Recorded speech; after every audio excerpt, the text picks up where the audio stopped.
ভালোবাসায় অন্ধ এক মেয়ে যে বিয়ে করেছিল সাপকে, আর সেই বিয়েই খুলে দেয় এমন এক রহস্যের দরজা যা আপনাকে নাড়িয়ে দেবে ভিতর থেকে।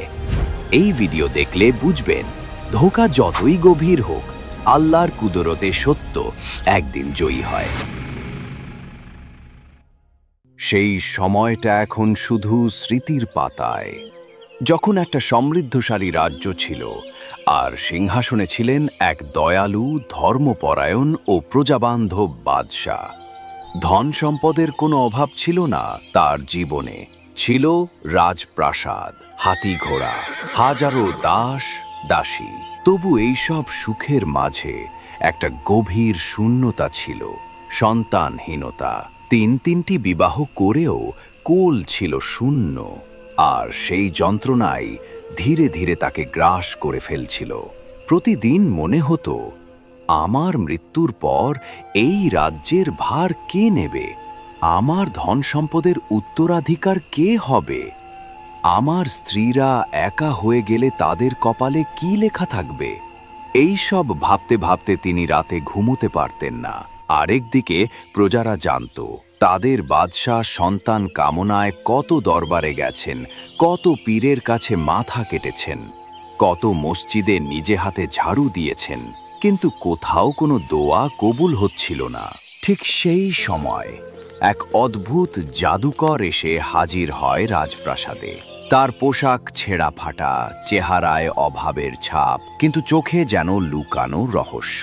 সে সোজা বাদশার সামনে দাঁড়িয়ে বলে, হুজুর, যদি আপনি পাশের গ্রামে এক গরিব বিধবার কন্যা নীলামকে বিয়ে করেন, যিনি অষ্টাদশী হাফেজা কোরআন, রূপে গুণে অতুলনীয়, তাহলে আল্লাহর রহমতে এ বছরই আপনার ঘর আলো করে আসবে এক পুত্র সন্তান। বাদশাহ প্রথমে রেগে গিয়ে তাকে শাস্তি দিতে চাইলেন। মিথ্যে ভবিষ্যৎবাণী করে কি আমাকে বোকা বানাতে এসেছিস? কিন্তু জাদুকর মাথা নিচু করে বলে, হুজুর, যদি আমি মিথ্যে বলি তাহলে আপনার পায়ের নিচে আমার মাথা কাটুন, কিন্তু বিশ্বাস রাখুন, এই মেয়েটি আপনার ঘরে আলোর চেরাগ আনবে। বাদশাহের মনে প্রশ্ন জাগে, আমার কি কম আছে? শুধু এই একটি শূন্যতা। যদি কথাটা সত্যি হয়। পরদিন বাদশাহ রাজসভার সামনে ঘোষণা দেন, তিনি নীলামকে বিয়ে করবেন। নীলামের মা সেই সিদ্ধান্তে বিস্মিত, কিন্তু গরিব বিধবা হওয়ায় রাজ্যের রানী হওয়া ছিল তার স্বপ্নের বাইরে। নীলাম নিজেও জানত না, তার কোরআনের নূর একদিন তাকে রাজমহলে নিয়ে যাবে। কিছুদিনের মধ্যেই গর্ভবতী হন নীলাম। রাজপ্রাসাদে শুরু হয় আনন্দ উৎসব। বাদশাহ শাস্ত্রে বিশ্বাসী মানুষ, দান খয়রাত শুরু করলেন, দরবেশদের দাওয়াত দিলেন, গরিবদের খাওয়ালেন। তবে এই আনন্দের মধ্যেও জাদুকরের মন ছিল অন্যরকম। সে তার বোনের কাছে এসে বলে, দেখলি তো কিভাবে রাজাকে বোকা বানালাম? এখন তুই শুধু এই খবরটা ছড়িয়ে দে যে নীলাম গর্ভবতী। তার বোন বলে, তা তো আমি পারবো, কিন্তু তুই চাইছিস কি বল? জাদুকর হেসে বলে, একটা কৌশল বানাবো যাতে আমরা রাজমহলে চিরদিনের জন্য থেকে যেতে পারি, আমাদের বিলাসের জীবন চিরস্থায়ী হোক। এইভাবেই এক পরিকল্পনা বাস্তবায়িত হয়। দিন যায়, সময় গড়ায়, আর ঠিক সন্তানের জন্মের সময় নীলামকে রাখা হয় এক বিশাল প্রাসাদে, যেখানে শুধুমাত্র তার বৃদ্ধা মা ছাড়া কেউ থাকত না। রাত গভীর। রাজপ্রাসাদের এক নির্জন প্রান্তে নীলাম তার মায়ের কোল ঘেঁষে শুয়ে আছে। এক পশলা বাতাস জানালা দিয়ে ঢুকে তার কপালে জড়িয়ে ধরে, যেন সন্তানের স্পর্শ। অবশেষে সেই বহুল প্রতীক্ষিত দিন আসে। নীলামের সন্তান প্রসবের দিন। কন্যা নয়, এক পুত্র সন্তান জন্ম নেয়। আর সেই খবরে যেন গর্জে ওঠে আকাশ। আল্লাহর শুকরিয়া আদায় করে নীলামের চোখে আসে আনন্দের অশ্রু। সে জানত এই সন্তান তার ভাগ্য বদলাবে, কিন্তু তার খবর কখনোই বাদশা পর্যন্ত পৌঁছায় না। কেননা জাদুকরের বোন, সেই বৃদ্ধা, আগেই তার ভাইয়ের নির্দেশে এক জাদুকৃত পুতুল নিয়ে এসেছিল, এক জীবন্ত সদৃশ নকল শিশু। সেই রাতে নীলাম ঘুমিয়ে পড়ার পর তার মা কিছু বুঝে ওঠার আগেই সেই বাচ্চা বদল করা হয়। আসল বাচ্চাটিকে সরিয়ে রাখা হয় এক অন্ধকার ঘরে, আর বদলে রাখা হয় সেই পুতুল। ভোরের আলো ফোটার আগেই জাদুকরের বোন গিয়ে রাজপ্রাসাদে সংবাদ পৌঁছে দেয়। রাজপুত্র জন্ম নিয়েছেন, সুস্থ আছেন, কিন্তু তাকে বাইরের থেকে বাঁচাতে এখনই কেউ দেখতে পারবে না। এভাবেই নকল পুত্র হিসেবে রাজ্যে পরিচিত হয় এক জাদুকৃত পুতুল। দিন যায়, বছর ঘোরে, নিলাম কিছু টের পায় না, বরং ভেবেই যায় তার সন্তান কোলেই আছে। আরেকদিকে জাদুকর ও তার বোন পুতুলটিকে আসাদ নামে পরিচয় দেয়, তাকে পুত্র স্নেহে বড় করতে থাকে। তবুও যতই নকল হোক, সে ছিল এক জাদু তৈরি জীবনহীন দেহ। চোখে প্রাণ নেই, হেঁটে চলে না, কথা বলে না, তবুও লোক দেখানোর জন্য চারপাশে রটানো হয়। রাজপুত্র বিশেষ রোগে আক্রান্ত, বাইরের দৃষ্টি পড়লে মৃত্যু হতে পারে, তাই তাকে দূরে রাখা হয়েছে। এর মধ্যে একদিন আবার আসে সেই জাদুকর, এবং এবার সে রাজাকে জানায়, হুজুর, একটি সতর্কবার্তা আছে। এই শিশুকে কেউ যদি ১৯ বছর বয়সে পৌঁছানোর আগেই দেখে ফেলে, সে হয়তো পাথর হয়ে যাবে, নয়তো মারা যাবে। শুধুমাত্র তার মা ও নানি ছাড়া কেউ তাকে দেখতে পারবে না। বাদশাহ বিস্ময়ে জিজ্ঞেস করেন, এটা আবার কেমন ভবিষ্যৎবাণী? জাদুকর মাথা নিচু করে বলে, হুজুর, দয়া করে বিশ্বাস করুন, আমি চাই আপনার সন্তান বাঁচুক এবং আপনার রাজ্যেও শান্তি বজায় থাকুক। এই সতর্ক বার্তা আল্লাহর কুদরতের মাধ্যমেই পেয়েছি আমি। আর বাদশাহ, তিনি যে সন্তান কামনায় কত রাত্রি জেগেছিলেন, সেই সন্তানের সুরক্ষায় যে কোনো শর্ত মানতে রাজি ছিলেন, তাই তিনি সব নিষেধ মেনে নেন। তারপর বাদশাহ প্রাসাদের এক কোণে বিশাল এক প্রাসাদ নির্মাণ করান, যেখানে রাজপুত্র ও তার মা থাকবে। বাইরের কেউ থাকবে না, কোনো দরজা জানালা খোলা থাকবে না। সেই ঘরে 18 বছর পর্যন্ত কেবল একটাই নিয়ম চলে, রাজপুত্রকে কেউ দেখবে না, রাজপুত্র কাউকে দেখাবে না। আসলে তো সে মানুষই ছিল না, ছিল এক জাদুর পুতুল। কিন্তু আসল সন্তান কোথায়? সে তো ছিল জীবন্ত এবং সরিয়ে রাখা হয়েছিল এক গোপন কক্ষে। জাদুকর তার বোনকে বলেছিল, ঠিক সময়ে ওকে নিয়ে কাজ হবে, এখন শুধু নকলটাকে নিয়েই চালাও। অবশেষে আসে সেই 19তম বছর। রাজা তখন পাত্রীর খোঁজে। তিনি এক বুড়ো দরবেশের কাছে যান, এক আল্লাহওয়ালা, যিনি নির্জনে ইবাদত করতেন এক পুরনো প্রাসাদের গা ঘেঁষে। রাজা বলেন, আপনার দোয়া দরকার। আমার পুত্রের বিয়ের সময় হয়েছে, আমি চাই একটি হাফেজা কন্যাকে পুত্রবধূ করতে, যার অন্তরে কোরআনের আলো আছে। দরবেশ চোখ বন্ধ করে বসে থাকেন কিছুক্ষণ, তারপর বলেন, আপনি যাকে আপনার সন্তান মনে করছেন, সে হয়তো আপনার সন্তানই নয়, আর প্রকৃত সন্তান হয়তো আল্লাহর রহমতে এমন কাউকে পাবে, যিনি হাফেজা কোরআন, পর্দানশীল, 5 ওয়াক্ত নামাজি। রাজা হতভম্ব, কিন্তু কিছু বুঝে ওঠার আগেই দরবেশ আবার বলেন, গভীর জলের নিচে যেমন মুক্ত থাকে, ঠিক তেমনি সত্য লুকিয়ে আছে।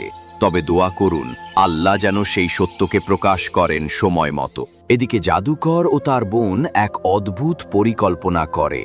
তারা এক নকল আসাদ তৈরি করে, এক পুতুল যাকে সাজিয়ে তৈরি করা হয় বর। রাজপরিবারের সবাই তো আর আসাদকে আগে দেখেনি, তাই তারা বুঝতেও পারে না। বর সাজিয়ে পাটিতে চাপিয়ে দেওয়া হয়, তার সঙ্গে বারাত চলে যায় হাফেজা কন্যার ঘরে, ঠিক যেমন বাদশাহ চেয়েছিলেন। সবাই জানে রাজপুত্র এসে পৌঁছেছে, কিন্তু কেউ জানে না সে আসলে একটা নকল পুতুল। এইখানেই গল্পের মোড় ঘুরে যায়, কারণ সেই হাফেজা কন্যার হৃদয়ে খেলা করে সন্দেহের এক আলো, এবং এখান থেকে শুরু হয় আসল সত্য উদ্ঘাটনের অভিযান। বারাত এসে পৌঁছেছে সেই ঘরে, যেখানে অপেক্ষা করছে এক হাফেজা কন্যা। সে জানে না তার জীবন আজ থেকে কত বড় এক পরীক্ষার পথে পা রাখবে। পাটিতে বসে আছে বর, এক সুন্দর জামা কাপড়ে মোড়ানো, মাথায় সোনালি শিরোপা, চোখে কাজলের রেখা। কিন্তু তবুও তার দৃষ্টি যেন ফাঁকা, যেন সেখানে প্রাণ নেই। হাফেজা কন্যা একবার চোখ মেলেই বুঝে ফেলে, এই ছেলের চোখে কোনো আবেগ নেই, কোনো অস্তিত্ব নেই। সে নিজেকে বোঝায়, হয়তো রাজ পরিবারে বড় হয়েছে, আত্মসংযম শিখেছে, মুখ দেখে কিছু বোঝা যায় না, কিন্তু তার ভেতরকার নারীর চোখ ভুল করে না। আর সে তো একজন হাফেজা, যার অন্তর আলোয় পূর্ণ। আল্লাহ তার চোখকে ধোঁকা খেতে দেয় না। শুভ বিবাহ সম্পন্ন হয়, বরাপত্নী হয়ে যায় এক। কিন্তু রাতে যখন সবাই ঘুমিয়ে পড়ে, তখন হাফেজা কন্যা পাটির পর্দা তুলে দেখে বর ঠিক সেই আগের অবস্থায় রয়েছে, পাথরের মতো স্থির। নিঃশ্বাস নেই, চক্ষু স্থির, নড়ে না।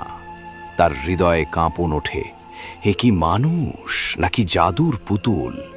তখন সে আল্লাহর কাছে সিজদা করে আর্তনাদ করে, হে রব্বুল আলামিন, তুমি জানো এই খেলায় আমি জড়িয়ে পড়েছি। আমাকে সত্য দেখাও, আমার স্বামী কে? ঠিক সেই রাতে অনেক দূরে এক পুরনো কুয়োর পাশে দাঁড়িয়ে আছে একজন যুবক, যার চোখে জ্বালা, মুখে অস্থিরতা। সে জানে না তার বউ আজ কার সঙ্গে বিয়ে করেছে। সে জানে না আজ যে বাটাতে বসে আছে নকল আসাদ, সে আসলে তারই ছায়া। সে জানে শুধু একটাই কথা, আমার নিজের জীবনের শুরুটাই হয়েছিল মিথ্যার ওপর।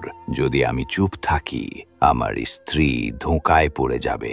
পরদিন সকালে হাফেজা কন্যা কিছুই না বলে স্বাভাবিকভাবে দিন কাটায়, কিন্তু তার চোখে অবিশ্বাসের আগুন।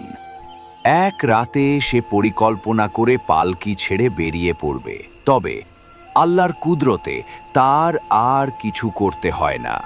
সেই দিন সন্ধ্যাবেলায় এক অলৌকিক ঘটনা ঘটে। নীলাম, যিনি এই বরের মা বলে পরিচিত, তিনি হঠাৎ শুনতে পান কুয়োর ধারে কিছু মেয়েরা ফিস ফিস করে বলছে, আজ আমাদের মামু অনেক দিন পর ফিরে এসেছে।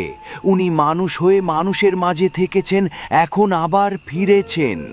এই কথা শুনেই নীলাম দৌড়ে যায় কুয়োর ধারে। সে দেখে কিছু মেয়ে এক তরুণের শরীরে সুগন্ধি মেখে দিচ্ছে, তার মাথায় পানি ঢালছে, ফুল ছিটাচ্ছে। আর সেই তরুণ একদম তার হারানো সন্তানের মতো দেখতে। নীলাম অবাক, তার শরীর কাঁপছে। সে এক মেয়ের কাছে গিয়ে বলে, তোমার কলসির ভেতর কি আছে? মেয়েটি বলে, কিছুই না, আমি পানি আনছিলাম। তবে সে খেয়াল করে মেয়েটির কলসিতে একটি আংটি পড়ে গেছে, একেবারে তারই নিজের দেয়া আংটি, যেটি একমাত্র সেই চিনতে পারে।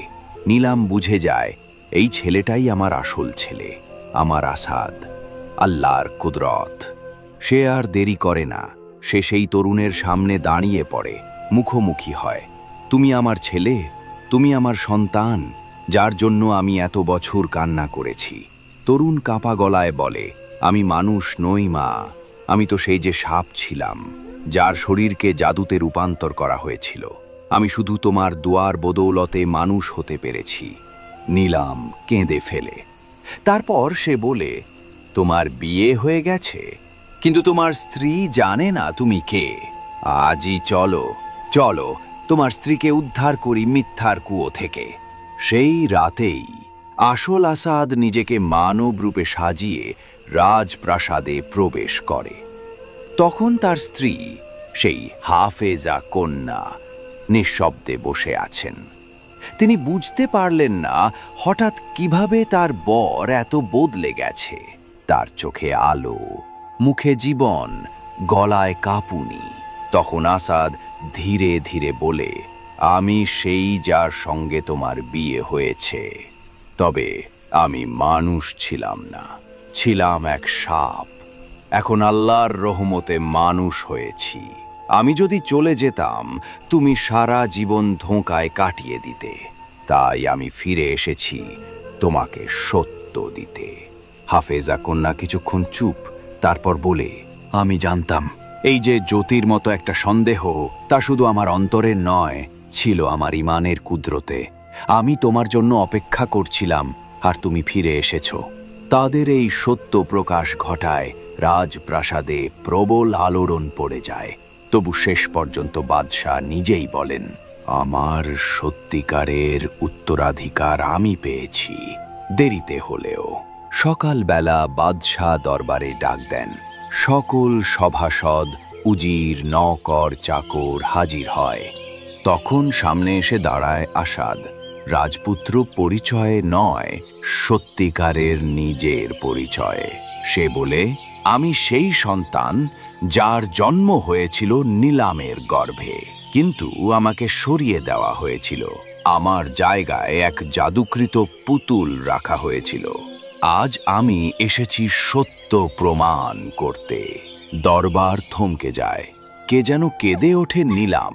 সে এসে সামনে দাঁড়িয়ে কাঁপা গলায় বলে, হুজুর, আমি এই ছেলেকে নিজের গর্ভে ধারণ করেছিলাম।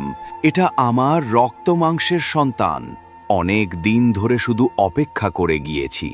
আজ আল্লাহ আমার ধৈর্যকে পুরস্কার দিয়েছেন। বাদশাহ স্তব্ধ, তার চোখে পানি জমে।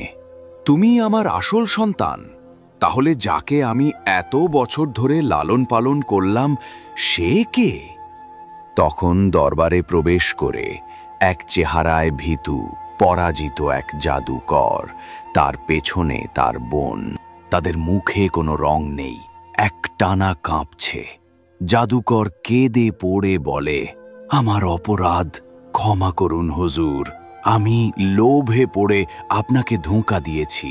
আপনার উত্তরাধিকারীকে সরিয়ে রেখে আমার বানানো পুতুলকে তুলে দিয়েছিলাম। আমার বোন আর ভাগ্নিকে রাজমহলের সুখ ভোগ করাতে চেয়েছিলাম।